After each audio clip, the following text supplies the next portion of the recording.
Bonjour à tous. Donc, je vais vous parler effectivement de l'exploration martienne habitée. D'abord quelques mots quand même sur l'école nationale supérieure de cognitique. C'est une des écoles d'ingénieurs de l'Institut Polytechnique de Bordeaux qui comporte 5 grandes écoles d'ingénieurs. Et l'école nationale supérieure de cognitique est spécialisée dans les facteurs humains et les interactions homme-système. Alors, je ne sais pas si ça vous dit beaucoup de choses, mais enfin, de manière générale, on a de plus en plus affaire à des systèmes complexes, hein, que ce soit une voiture, un avion, un train, un smartphone, des ordinateurs. Donc les systèmes sont de plus en plus complexes, donc il faut de plus en plus d'intelligence aussi dans les systèmes, justement, pour prendre en compte l'humain. Et bien, en fait, donc on apprend aux élèves, finalement, à prendre en compte l'humain au sens large, en tout cas, dans ces interactions homme-système, pour concevoir le mieux possible ces systèmes. Et j'appartiens aussi donc au laboratoire de l'intégration du matériau au système, parce que je suis enseignant-chercheur, et donc j'ai une composante, j'enseigne en fait, et je suis membre aussi du laboratoire, donc de ce laboratoire, avec deux activités principales. Je suis spécialiste aussi des interactions homme-robot, mais là je suis aussi spécialiste donc des voyages habités vers Mars, et j'ai publié un certain nombre d'articles sur le sujet. Et j'ai participé aussi à une conférence justement sur les voyages habités vers Mars. Je suis membre d'ailleurs aussi de l'Académie internationale d'astronomie. Bien, alors au sommaire. Alors je vais vous parler de Mars évidemment, d'abord. Je vais vous parler après de comment se rendre sur Mars. Les grands principes. Alors, je ne vais pas rentrer trop dans le détail en fait, en vérité, je pourrais le faire, mais je n'ai pas voulu aller trop dans le détail des voyages habités vers Mars, c'est-à-dire en fait de vue technique. Donc je vais plutôt accentuer en tout cas deux points. D'abord, vous parler un petit peu des grandes stratégies qui sont actuellement envisagées pour réduire ce qu'on appelle la charge utile, c'est-à-dire ce qu'on va envoyer vers Mars, c'est le problème clé. Et ensuite, je vais aborder une thématique un peu plus, qui va nous amener un peu plus loin dans le temps. Parce que donc pour l'instant on est encore très loin d'aller vers Mars, même avec un seul vaisseau. Hein. Mais on va se poser la question de peut-on vivre durablement sur Mars, donc avec l'établissement de bases permanentes, et on va voir que ça va nous amener à tout un tas de questions qui sont très liées au développement durable et à l'écologie, les systèmes énergétiques, le contrôle de l'air, l'approvisionnement en eau, la culture hydroponique, c'est-à-dire comment se nourrir, la gestion de l'écosystème et même les processus industriels. Bon, je commence un tout petit peu par un rappel historique pour poser un petit peu tout ça. Les grandes dates, Sputnik en 1957, Gagarin, le premier homme dans l'espace, en 1961. Vous le savez tous, hein, je pense. Vous ne savez peut-être pas, vous avez oublié qu'il y a 12 hommes qui ont marché sur la Lune. Parce qu'il y a eu donc 6 missions Apollo qui ont réussi. Et à chaque fois qu'il y avait une mission Apollo, c'était 2 astronautes sur la surface et un astronaute qui attendait en orbite. Et donc à chaque fois, il y en avait 12 sur la surface, donc il y a eu 6 missions qui ont réussi, ça fait 12 personnes qui ont marché sur la Lune. Et depuis, évidemment, on est à la Station Spatiale Internationale, il y a eu des navettes spatiales, mais personne n'est retourné ni sur la Lune, ni sur un autre astre du système solaire.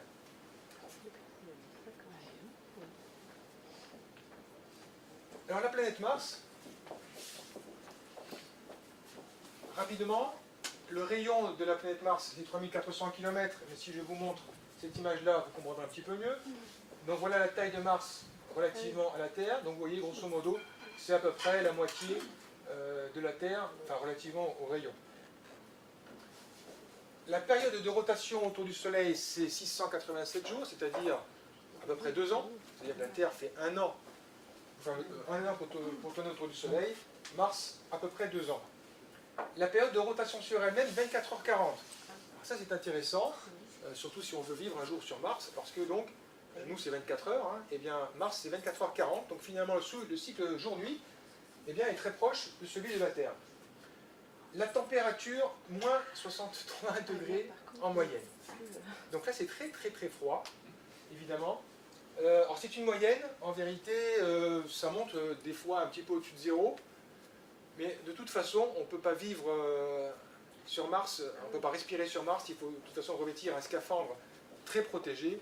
Et donc, en fin de compte, la température, les les ingénieurs estiment que ce n'est pas vraiment un problème, parce que de toute façon, il faudra un gros scaphandre. Donc, et quand on a un gros scaphandre, on sait aller dans l'espace avec des gros scaphandres, il n'y a pas de souci, on sait gérer les températures très froides et les pressions très faibles aussi.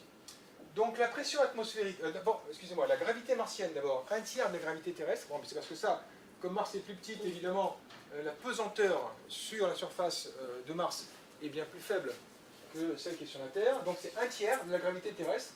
Ça, c'est intéressant pour ceux notamment qui ont des douleurs articulaires, pour le dos ou le genou, des choses comme ça, parce qu'effectivement, c'est comme si on avait un tiers de son poids au lieu de son poids total, quoi. Donc évidemment, c'est bien plus facile de marcher, de sauter, de courir sur Mars que sur Terre.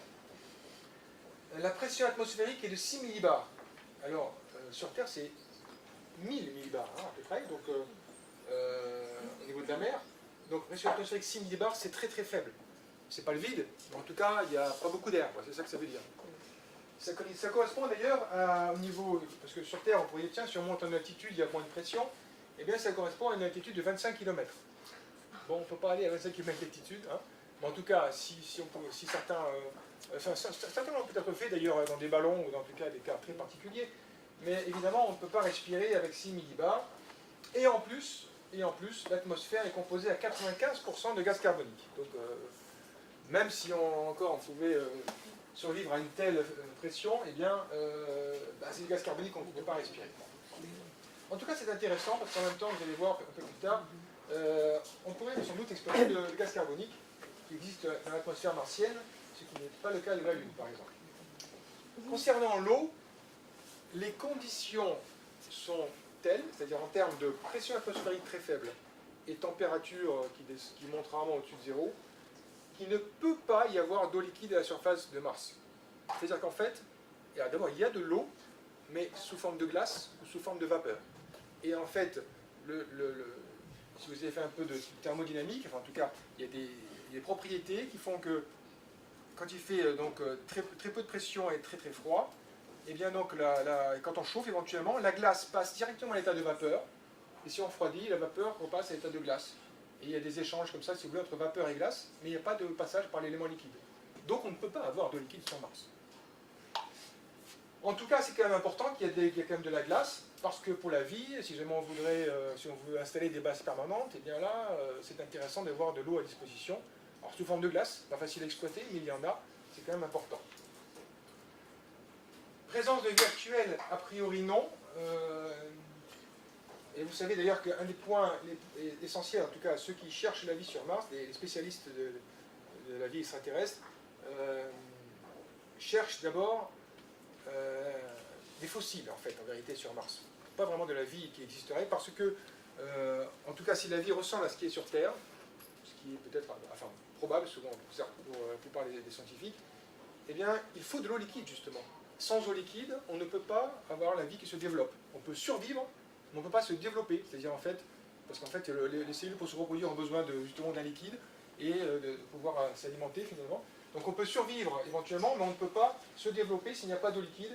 Donc c'est pour ça qu'on pense qu'il n'y a pas de vie actuelle sur Mars. Mais peut-être une vie passée, parce que dans un passé très lointain, il y a quelques milliards d'années, il y a eu de l'eau liquide, on en est certain. Il y a plein de preuves actuellement.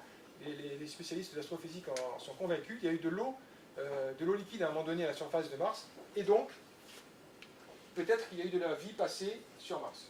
Bien, je vais avancer un petit peu quand même. Donc voilà, à taille à peu près respecter donc la différence entre la planète Terre et la planète Mars. Alors, un petit point aussi sur le fait que Mars tourne autour du Soleil, mais de façon un peu penchée, comme la Terre. Et ce qui fait que le fait d'être un petit peu penché, si vous voulez, en tournant autour du Soleil, eh bien, c'est ce qui fait les saisons. Et donc, on retrouve aussi les saisons sur Mars, avec aussi des pôles Nord et des pôles Sud, avec la glace qui fond un petit peu au pôle Nord et au pôle Sud quand c'est l'hiver ou l'été. Quand c'est l'été dans l'hémisphère Nord, évidemment, la calotte polaire Nord se réduit un petit peu, et réciproquement au Sud. Là, une petite image pour vous montrer qu'il y a des canaux martiens qui effectivement démontrent qu'il y a eu des écoulements d'eau liquide, ou éventuellement peut-être de glace qui a fondu brutalement, ça, on n'est pas tout à fait sûr, mais en tout cas, il y a eu des choses qui ont coulé, et c'était de la glace, ou de l'eau, en tout cas, probablement, un liquide. Il y a des cratères aussi sur Mars, mais globalement, quand même, il y a beaucoup moins de cratères sur Mars que sur la Lune, parce qu'il y a une activité géologique, et notamment, vous voyez ici les 4 principaux volcans de la planète Mars. Il y a des volcans qui ne sont pas en activité, mais qui ont été très actifs par le passé, et même celui de gauche, Olympus Mons, est le plus grand volcan du système solaire. Donc ça, je crois qu'il se doit faire 500 km, quelque chose comme ça, ou 400 km peut-être. La taille, si vous voulez, du volcan, c'est énorme. Et en tout cas, c'était pour dire qu'il y a une activité géologique importante sur Mars, et c'est aussi une raison, enfin en tout cas, ça permet de penser qu'il y a certaines... Enfin, s'il y a eu d'activité géologique avec les volcans, et s'il y a eu de l'eau, eh bien tout ça, ça peut générer en tout cas des minerais, probablement à certains endroits, qu'il faudrait aller chercher évidemment, mais par rapport à la Lune, si vous voulez, c'est intéressant de voir Mars, parce qu'on peut y découvrir donc des minerais intéressants. Les premières explorations robotiques, alors bon, je ne vais pas détailler ici, mais juste pour rappel, il y a eu Viking en 1976, c'est les premières sondes à avoir atterri sur Mars. Vous avez Sojourner en 1997, Spirit et c'était la mission Pathfinder, mais le robot s'appelait Sojourner. Spirit et Opportunity, Phoenix qui a prouvé, démontré qu'il y a eu de la glace juste un petit peu dans le sous-sol immédiat, parce que Phoenix avait atterri très proche du pôle Nord. Curiosity, bien sûr, et puis il y a ExoMars 2016, 2020 pour l'année prochaine, Mars Insight, mars 2020. Il y a de nombreuses missions qui sont en cours, et enfin, il y a en tout cas beaucoup d'activités robotiques sur Mars. Mais je ne vais pas détailler plus que ça, je vais maintenant m'intéresser au problème le plus important, donc, comment se rendre sur Mars. Alors d'abord, ici, je vous montre un petit graphe, enfin un petit dessin qui vous montre, alors en bleu c'est la Terre et en rouge c'est Mars. Quand il y a marqué A, ça veut dire qu'on peut imaginer en tout cas qu'on soit, enfin c'est la position au même moment quand c'est noté A, donc la Terre ici, Mars là, et donc on tourne dans ce sens-là, enfin dans ce sens-là pour Mars et pour la Terre, on tourne à peu près d'ailleurs dans le même plan. Et donc en fait c'est à ce moment-là, c'est dans cette configuration-là, si vous voulez, qu'il faut partir avec un vaisseau spatial et le rond, en fait, c'est sur la trajectoire de la Terre. Ici, vous avez la trajectoire du vaisseau spatial, et donc, elle est pratiquement, on dit que c'est tangent pratiquement au cercle, en fait, si vous voulez, on va un tout petit peu plus vite que la Terre, et on finit par atterrir ici, sur Mars, 6 à 8 mois plus tard. Et donc, en fait, vous voyez, la Terre est là, et Mars est là quand on part, et on vise en fait un point qui est très éloigné finalement. Il faut, au bout de 6 mois, évidemment, Mars s'est beaucoup déplacé sur son orbite. D'accord ? Et petite remarque aussi complémentaire, lorsque le vaisseau arrive en B sur Mars, la Terre aussi a bougé et maintenant elle se retrouve là. Et dans cette configuration-là, c'est très compliqué de partir. Parce qu'en fait, si on partait, eh bien Mars, enfin la Terre serait beaucoup plus loin. En fait, on ne peut pas rejoindre la Terre. Bon, en tout cas, c'est très très compliqué. Et donc, les ingénieurs qui comprennent bien ce problème, si vous voulez, ils savent qu'il y a des fenêtres finalement de départ et de retour. Alors on pourrait essayer de partir un peu plus tôt, etc. Mais il faudrait une quantité de carburant énorme. Et donc, évidemment, on se dit, oh là là, mais attendez, non, on ne peut pas. Donc en fait, c'est pour ça qu'on dit que, enfin, en général, on estime qu'il faut donc 6 à 8 mois de voyage à l'aller, et on est obligé pratiquement d'attendre 500 jours sur Mars, 500 jours, donc plus d'1 an sur Mars, avant de retrouver une configuration favorable, c'est-à-dire en fait économe en carburant, pour revenir sur Terre. Donc à peu près 1000 jours finalement pour l'aller-retour. Ça, en tout cas, c'est la propulsion classique en chimique, mais c'est sans doute comme ça qu'on va y aller. Alors, pour aller vers Mars, il faut au moins... Alors il y a eu plein de propositions de missions actuellement. D'abord, il n'y a aucun programme démarré là-dessus, donc il n'y a aucun... il n'y a pas de programme, c'est-à-dire qu'il n'y a pas de financement. Donc pour l'instant, même les Américains, si vous voulez, alors ils ont peut-être des fusées, etc., mais même si on a entendu il n'y a pas longtemps, oui, dans 25 ans, il y aura quelqu'un sur Mars, mais pour l'instant, ils n'ont aucun programme clair pour y aller. Donc même le financement, il ne suit pas.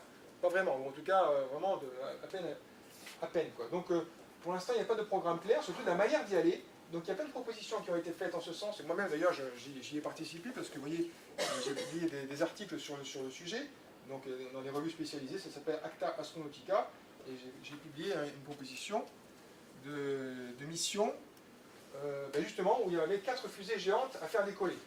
Et quand je dis fusées géantes, là je vous ai ramené Saturne V. C'est la plus grosse fusée. D'abord, c'est celle qui est allée vers la Lune, hein, c'est celle qui a permis d'aller vers la Lune. Et actuellement, on n'a pas de fusée aussi grosse, figurez-vous. C'est-à-dire que la fusée Ariane, elle irait peut-être à la moitié. Et c'est une fusée assez grosse déjà, Ariane, hein, quand même. Hein. Mais, vous voyez, donc en fait, avec la fusée à Saturne V, on n'en a pas actuellement aussi puissante pour, justement, capable d'envoyer pas mal de tonnes, en fait, on va dire, vers la Lune. Alors, il y en a malgré tout qui sont en train d'être construites, et par exemple là vous voyez une fusée qui s'appelle SLS, en vérité c'est une image de synthèse, hein. Elle n'existe pas encore, ou en tout cas elle est presque d'ailleurs conçue cette fusée, il y aura les premiers tests je crois avec une capsule dans 1 an et demi je crois bien. Donc cette fusée donc, est en cours de construction on va dire, à peu près la même capacité que Saturne V. Donc ils sont en train de refaire, alors évidemment c'est pas tout à fait la même techno, c'est un peu plus efficace, etc. Mais en tout cas c'est une fusée énorme. D'accord. C'est quand même une fusée énorme parce qu'en fait, encore une fois, si vous voulez, actuellement, pour cette fusée-là, on envisage de pouvoir envoyer plus de 100 tonnes en orbite basse typiquement, vers la station spatiale par exemple, 100 tonnes. Alors que Ariane peut faire peut-être 25 tonnes ou quelque chose comme ça. Vous voyez, c'est un ordre de grandeur quand même 4 fois plus, une chose comme ça. C'est quand même autre chose. Et on a besoin en tout cas d'avoir des fusées aussi grandes, parce qu'il faut envoyer des gros modules vers Mars. De quoi a-t-on besoin exactement? Eh bien, je vous l'ai fait de manière un petit peu simplifiée, mais c'est pour vous donner des ordres de grandeur. Il vous faut d'abord un système de propulsion interplanétaire, c'est-à-dire qu'en fait, ok, on peut aller vers Mars, mais il faut aussi penser au retour. Hein. Donc il faut envoyer un système de propulsion là-bas, avec le carburant en plus pour le retour. Donc ça pèse lourd. Il vous faut un habitat spatial, évidemment, et ça aussi, ça pèse très lourd. On va voir après un petit peu, mais donc il faut de l'eau, il faut en plus que ce soit volumineux, parce qu'il faut les astronautes ils vont quand même vivre pendant donc 6 mois en tout cas pour l'aller et puis 6 mois pour le retour. On ne peut pas faire une petite capsule si vous voulez. Hein. Les petites capsules pour aller vers la Station Spatiale Internationale, c'est tout petit, hein. On ne peut même pas se lever. Hein.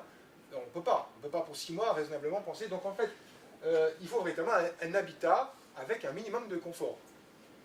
Il vous faut ensuite, alors à droite je mets un bouclier thermique, ça suit, mais ça pèse lourd aussi un bouclier thermique parce que quand on arrive sur Mars, il faut descendre dans l'atmosphère pour avant d'atterrir, et là il faut freiner dans l'atmosphère, et ça il faut se protéger. Et donc là aussi il y a un bouclier thermique pour se protéger de la chaleur, de frottement si vous voulez, avec le vaisseau qui va atterrir.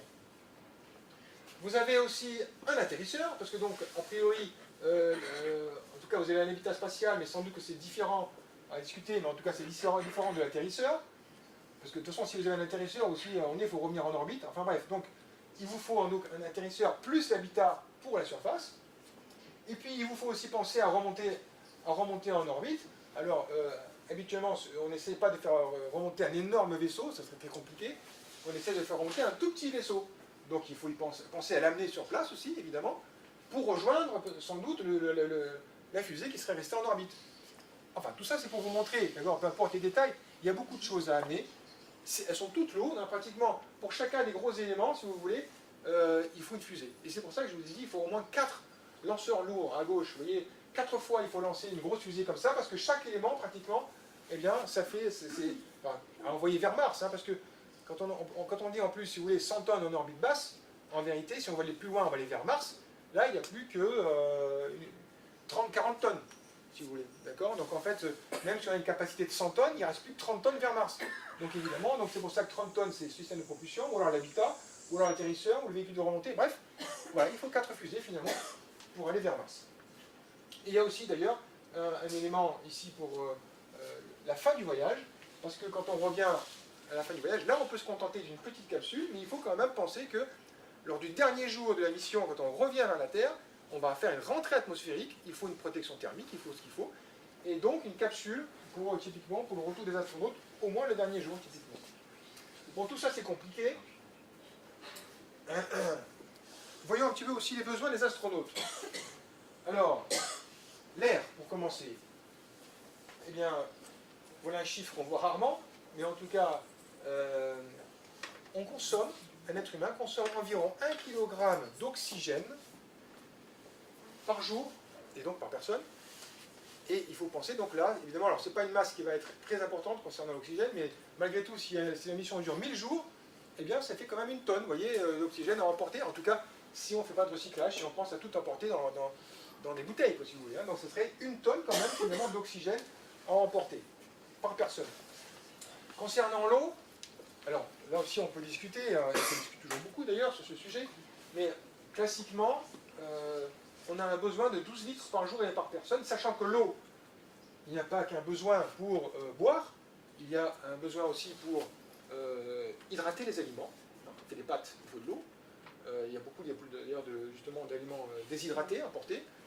Donc il faut hydrater les aliments, donc il faut aussi de l'eau.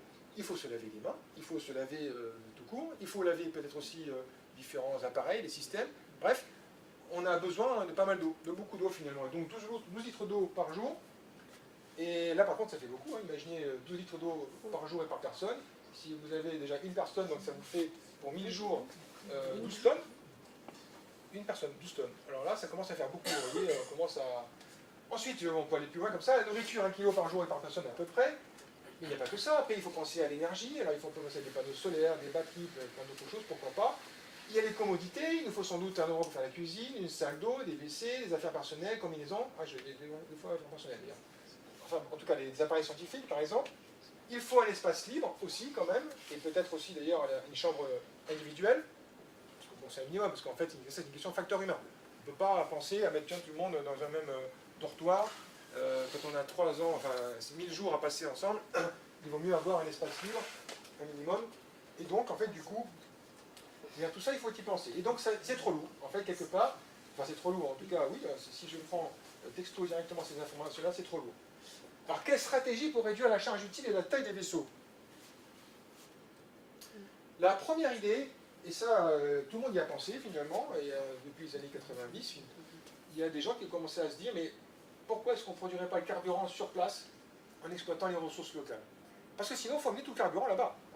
Et en fait, les calculs sont assez rapides à faire, enfin assez évidents si vous voulez. Il faudrait grosso modo une trentaine de tonnes de carburant pour faire remonter le petit vaisseau en orbite. Donc une trentaine de tonnes. Si vous amenez une petite usine ou en tout cas un système qui va être capable d'exploiter les ressources locales, et mettons que ça fasse 5-6 tonnes, ah ben 30 tonnes contre 6 tonnes, ben ok, le calcul est vite fait, je préfère mes 6 tonnes plutôt que mes 30 tonnes. Donc ça c'est un premier point.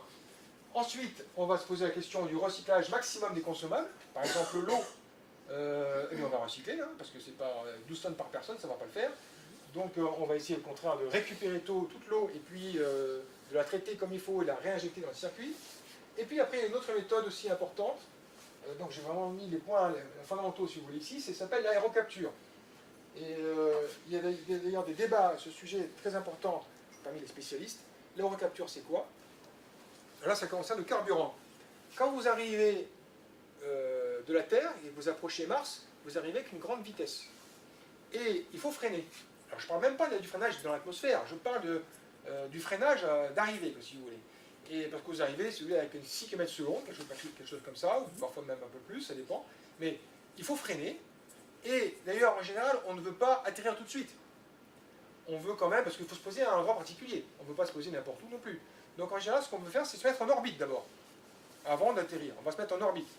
Et donc, pour se mettre en orbite, vous avez, première solution simple, alors je me mets en orbite, je freine. Donc il y a du carburant, j'ai un moteur, je tourne mon moteur comme il faut, avec propulsion, et je freine avec le carburant finalement. Avec un moteur et du carburant. Mais ça, il faut donc encore une quinzaine de tonnes de carburant pour freiner peut-être un vaisseau de 50 tonnes, par exemple, quelque chose comme ça. Bref, donc 15 tonnes, c'est encore beaucoup, si vous voulez. En tout cas, c'est problématique de devoir encore du carburant pour freiner. Alors, surtout ce carburant, il faut l'amener. Donc en fait, ça se répercute aussi sur si vous voulez, sur la laisse ou la fusée que vous allez envoyer. Eh ben, il faut plus de carburant pour pouvoir envoyer ces 15 tonnes. Enfin, donc ça se répercute. Et donc en fait, la deuxième solution qui est proposée par les spécialistes, ça s'appelle l'aérocapture. L'aérocapture, c'est le fait de se dire, tiens, on va se mettre en orbite autour de Mars, hein, mais on va se rapprocher de Mars très proche, de façon très proche. On va même carrément rentrer dans l'atmosphère, mais uniquement la couche superficielle de l'atmosphère, pour se freiner un petit peu, si vous voulez. Mais après, on ressort. On se freine un peu dans l'atmosphère, après on ressort, et on a perdu de la vitesse, et donc du coup, on peut se mettre en orbite. Donc là, on n'a pas besoin de moteur. D'accord? Il faut juste être capable d'orienter correctement la capsule. Alors, c'est une question de précision. Attention, il ne faut pas se rater. Mais si on est bon, on passe juste à côté donc, de Mars, enfin, donc, dans l'atmosphère, dans la haute atmosphère, si vous voulez, de Mars. Ça nous freine, et après, on peut se mettre en orbite. C'est le principe. Alors, je ne rentre pas dans les détails, mais ça permet aussi d'économiser beaucoup de carburant. Surtout que, parce qu'il y en a qui ont dit, oh, mais alors, il faut un gros bouclier thermique et tout. Mais de toute façon, on a besoin d'un bouclier thermique pour descendre sur Mars. Donc, en tout cas, si c'est le vaisseau pour descendre sur Mars, ou les vaisseaux, parce qu'il y en aura plusieurs, et bien donc, autant réexploiter finalement, double usage pour ce bouclier thermique, à la fois pour les recaptures et à la fois pour l'atterrissage. Et donc, en tout cas, finalement, il y a un gain très important. Bon, figurez-vous qu'en tout cas, c'est typiquement ce que je dis en tout cas dans les articles, et même dans une conférence début octobre, par exemple, où je suggère aux Américains, parce que les Américains, ils ont publié plein de trucs sur le sujet, mais malheureusement, ils sont trop compliqués, bref. Et en tout cas, il y a plein de spécialistes qui suggèrent qu'ils devraient faire un effort pour essayer de faire les recaptures, parce qu'en fait, ils ont rejeté les recaptures pour des raisons qui sont tout à fait un peu non justifiées correctement, on va dire, parce qu'en fait, ils partent du principe qu'ils ont une fusée très compliquée, avec ils veulent envoyer une fusée où il y a tout en même temps, si vous voulez. Et donc, en fait, évidemment, si on envoie tout en même temps, et la forme de la fusée est très compliquée, et à freiner l'atmosphère, c'est très compliqué à faire. Mais alors, il y a quand même des solutions bien plus simples. On dit, tiens, on va décomposer en plusieurs vaisseaux plus simples, et là, on peut freiner beaucoup plus facilement. Enfin bref, c'est des questions un peu techniques, on va dire. Mais en tout cas, il y a beaucoup de débats là-dessus, sur faire ou pas les recaptures. En tout cas, ça permet de bien réduire la taille des vaisseaux. Alors, comment on peut exploiter les ressources locales pour produire le carburant du retour? Ça, c'est une image de la NASA, donc en fait, ils ont une pensée eux aussi. Eh bien, vous voyez, en fait, ce que vous voyez tout en haut, c'est le petit vaisseau qu'on va faire redécoller. Et en fait, en dessous, le petit vaisseau dans lequel on va mettre les astronautes et qui doit redécoller, et en dessous, vous avez le carburant. Et en fait, il y a donc des spécialistes de chimie qui ont pensé que, mais attendez, il y a du gaz carbonique sur Mars, et il y a même aussi d'ailleurs de l'eau, à voir si on peut exploiter de l'eau. Donc, gaz carbonique de l'atmosphère et l'eau qu'on peut trouver ici sur place, eh bien, il y a des systèmes, des équations chimiques qui permettent d'arriver à une décomposition du CO2 en monoxyde de carbone et oxygène. Enfin, c'est surtout l'oxygène qu'on récupère ici. L'électrolyse de l'eau, on a de l'hydrogène et de l'oxygène. Et il y a une réaction qui s'appelle la réaction de Sabatier qui permet d'obtenir du méthane. Bon, peu importe le détail de ces réactions, si vous voulez, en tout cas, on est capable, à partir du gaz carbonique et de l'eau, de fabriquer du méthane et de l'énergie, quand même aussi. Donc il faut amener des panneaux solaires ou en tout cas un système énergétique. On est capable de produire du méthane et d'oxygène. Or, si on a du méthane et d'oxygène, c'est le bon carburant et comburant pour une fusée. Donc on peut faire décoller une fusée avec du méthane. Et d'ailleurs, SpaceX veut faire justement son vaisseau à partir de ça. Comme ça, c'est-à-dire Elon Musk, vous avez peut-être entendu parler des voyages, du objectif d'Elon Musk, eh bien il veut exploiter ces techniques-là pour sa fameuse fusée qui doit revenir de Mars, donc en produisant localement, exactement ça, le gaz carbonique et l'oxygène. En tout cas, c'est fonctionnel, ça a déjà été démontré, si vous voulez, c'est pas... Alors, il y a pas mal de techniques, faut faire attention, il faut que ça marche, etc., mais sur le principe, c'est bon. Système de recyclage de l'eau, là je vous montre le système qui est utilisé dans la Station Spatiale Internationale. Eh bien, c'est un système qui récupère la vapeur d'eau, parce qu'en fait, quand on expire du gaz carbonique, mais on expire aussi de la vapeur d'eau. Et donc on peut aussi, enfin même il faut, parce que sinon on va commencer à demander, si on ne le faisait pas, il y aurait un peu trop d'humidité dans l'air au bout d'un certain temps. Et donc il faut aussi récupérer la vapeur d'eau qui est expirée, et donc profitons-en pour la ramener dans le circuit. Donc il y a des systèmes qui permettent de faire ça. On récupère aussi l'eau de lavage, on récupère l'eau contenue dans l'urine aussi. Et alors évidemment, il y a un traitement à faire. D'ailleurs, il y a des choses élémentaires qu'on peut faire, si vous voulez, c'est par exemple, c'est fait chimiquement dans ces trucs-là, mais chimiquement ou par radiation, mais on peut aussi, si jamais on avait quelques doutes, on peut aussi chauffer. Si on chauffe un liquide, il n'y a que l'eau qui s'évapore, après tout le reste, normalement, ça reste solide. Et donc en fait, après, une fois que vous avez la vapeur d'eau, vous la recondensez et vous obtenez de l'eau pure. D'accord? Donc en fait, il y a des moyens évidents, des moyens assez simples de récupérer l'eau. Bon, quoi qu'il en soit, donc on peut faire tout ça, et figurez-vous que c'est un système extrêmement important, parce que je vous ai dit 12 tonnes par personne, pratiquement, si on ne faisait pas de recyclage. Et là, avec un système qui permet de recycler, on va dire à 90, même 90%, c'est déjà pas mal, eh bien, on arrive à je ne sais plus combien ça fait exactement, mais à 3-4 tonnes d'eau, si vous voulez, ça suffit largement. Donc, on passe de, enfin, je ne sais pas combien d'astronautes on envoie, mais du coup, en tout cas, on a un gain énorme concernant l'eau. Bon, je pourrais vous parler aussi justement de ça, c'est-à-dire en fait, qu'est-ce qui est dans cet article et des principes de la mission, mais je préfère quand même, parce que j'ai peut-être plus beaucoup trop de temps, je vais passer rapidement et je vais passer au point suivant. On pourra en reparler si vous voulez, en tout cas, où vous pourrez avoir accès aux documents. De manière générale, si vous voulez, il y a 4 vaisseaux et les principes qui sont indiqués là, propulsion chimique, le vaisseau habité du voyage et l'atterrissage sur Mars, aérocapture évidemment pour économiser le carburant, etc. Et ça donne une mission en 4 fusées. Bon, mais je ne vais pas rentrer dans les détails, je préfère, c'est pas si important que ça, c'est un peu technique si vous voulez. En tout cas, en 4 vaisseaux, en 4 grosses fusées si vous voulez, on peut envoyer comme ça 3 astronautes vers Mars. Et alors pour l'instant, je n'ai pas réussi à convaincre la communauté internationale que c'est comme ça qu'il faut faire, mais sait-on jamais. Bon. Sujet suivant, je voudrais qu'on aborde plutôt un problème un peu plus long terme. Peut-on vivre durablement sur Mars? Alors, les questions à résoudre sont le fait qu'il faut produire et contrôler l'énergie, ça c'est fondamental, on a besoin d'énergie pour tout pratiquement. Hein.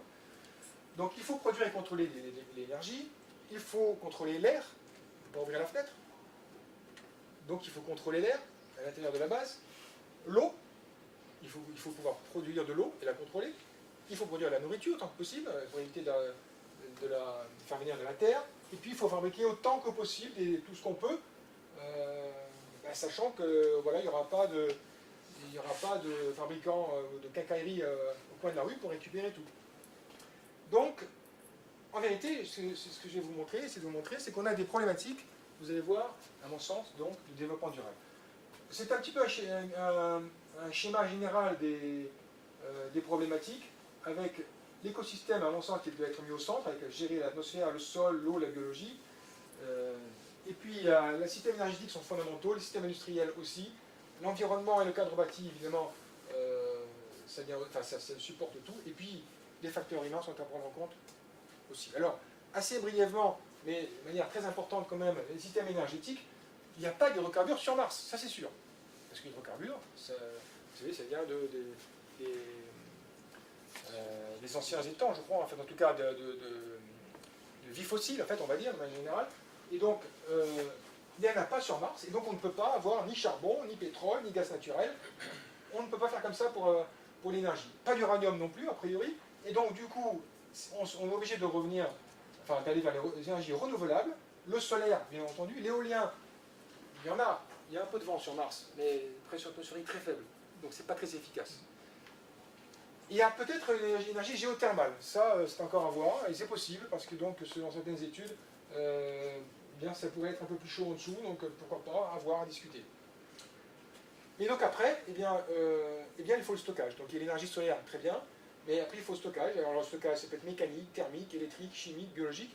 Ce sont des problématiques actuelles. Tout le monde se pose la question comment stocker l'énergie à l'heure actuelle. Et pour une mission martienne future, on se pose les mêmes questions. Comment stocker le mieux possible l'énergie, le truc le plus léger possible, le plus efficace possible. Et après, il y a aussi d'autres... Moi, je vous donne une autre image, mais... le four solaire d'Odéo, que certains d'entre vous peut-être connaissent. Donc un four solaire, parce qu'il n'y a pas que les panneaux solaires photovoltaïques, on peut aussi utiliser des paraboles pour concentrer les rayons lumineux et pour obtenir en fin de compte un four, et on peut produire, grâce à ce four, tout un tas d'objets par cuisson, hein, tout simplement.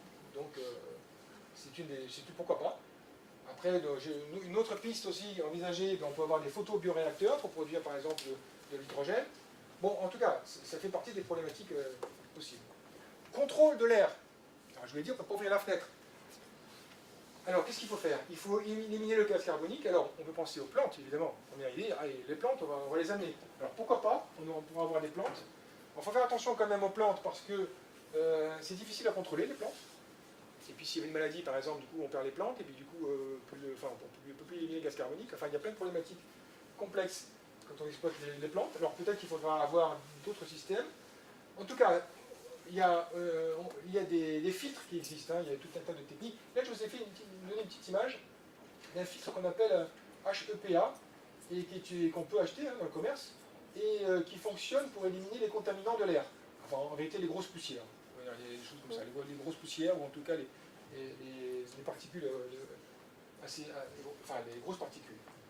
Et donc en fait, c'est typiquement utilisé. Alors il faut faire une ventilation forcée, typiquement, on peut le faire ça dans la base. Donc plein de ventilateurs quelque part partout, et forcer l'air à pénétrer dans ces filtres, et évidemment quand ça ressort, eh bien c'est libéré de tous les contaminants.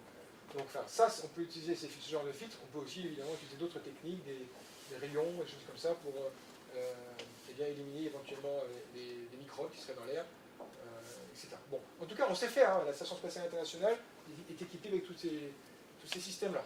Il faut produire l'oxygène, donc on a les plantes, ou l'électrolyse de l'eau. Il faut contrôler la pression, la température, l'humidité. Tout ça, c'est très compliqué, mais en tout cas, on se pose la question, enfin, il faut un air pur, en tout cas, dans la base, ça c'est sûr. Donc l'eau, j'en ai parlé tout à l'heure.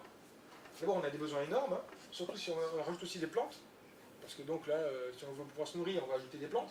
Et donc, il faudra donc de l'eau pour les humains, des plantes, le nettoyage, pour le bâtiment, éventuellement, la chimie, l'industrie. Et on n'a pas de rivière. Donc beaucoup de glace dans le sous-sol qu'on peut récupérer, mais ça va être compliqué. Et donc, typiquement, on aura un usage avec parcimonie, et obligatoirement, on va être obligé de recycler l'eau au maximum, surtout si on a des bases de plusieurs dizaines de personnes, hein, évidemment. Pour l'alimentation, ça c'est ce qui est prévu, en tout cas il y a beaucoup d'études là-dessus, où on pense que la solution la plus simple, ce serait les cultures hydroponiques. C'est-à-dire qu'en fait, on a besoin uniquement, pas de sol, parce qu'on n'a pas de sol sur Mars, c'est ça, a priori, en tout cas on n'a pas de sol. Donc, enfin, de sol, c'est-à-dire en fait avec des nitrates, des choses comme ça, enfin tout ce qui est de la matière organique, si vous voulez, donc on n'en a pas a priori.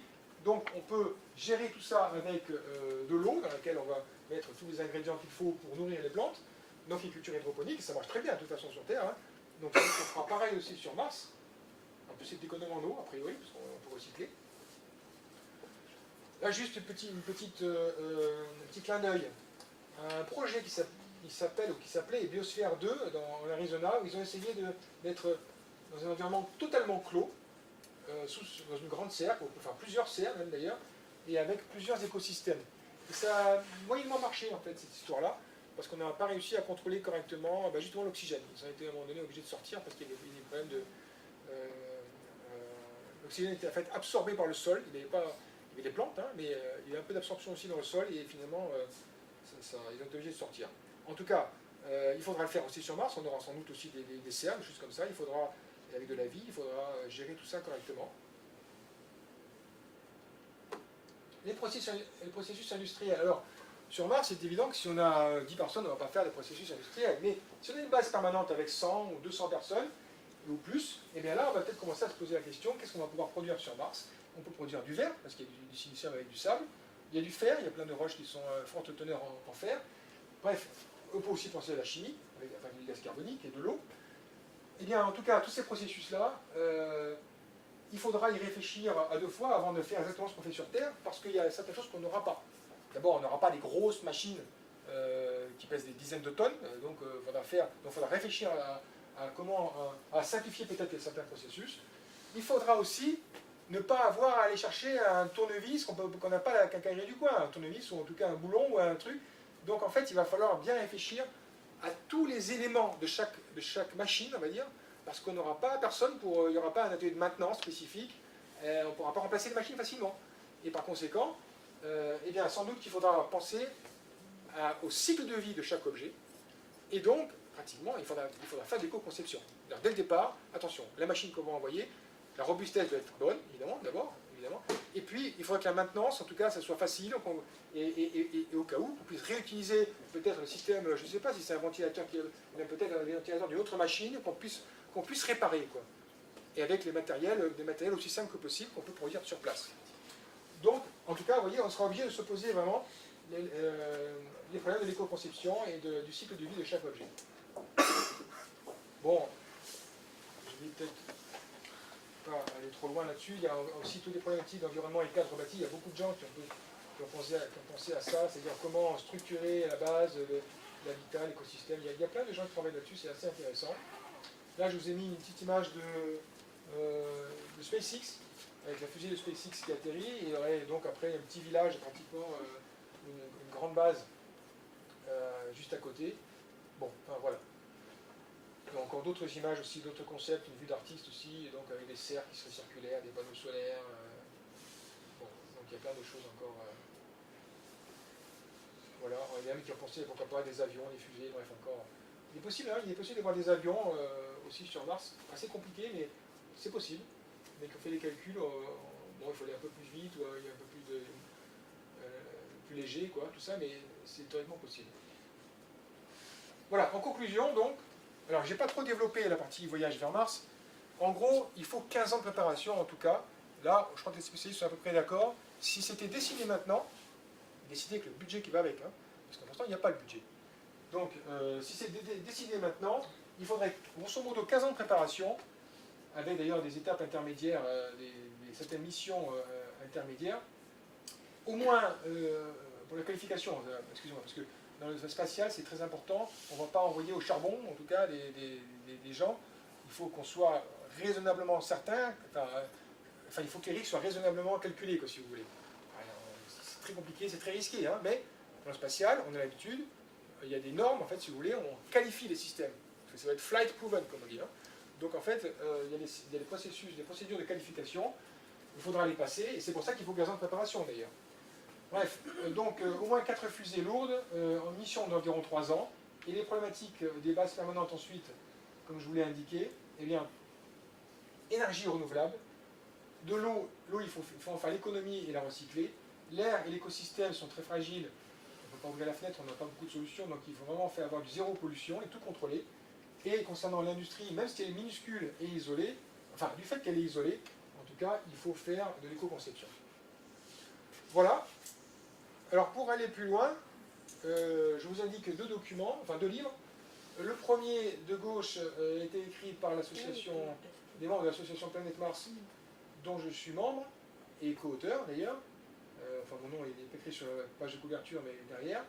Et donc c'est un livre en fait qui explique les défis à résoudre pour le voyage habité vers Mars. Donc c'est un livre de vulgarisation scientifique et technologique. Et j'ai un deuxième livre qui s'appelle Genèse martienne, tome 1, Objectif Mars, qui est un roman de science-fiction, en fait, en vérité, mais qui est basé sur mes connaissances des voyages habités vers Mars et que j'ai tenté de faire aussi réaliste que possible sur le sujet. Retrouvez et suivez le C2D sur son site internet et les réseaux sociaux.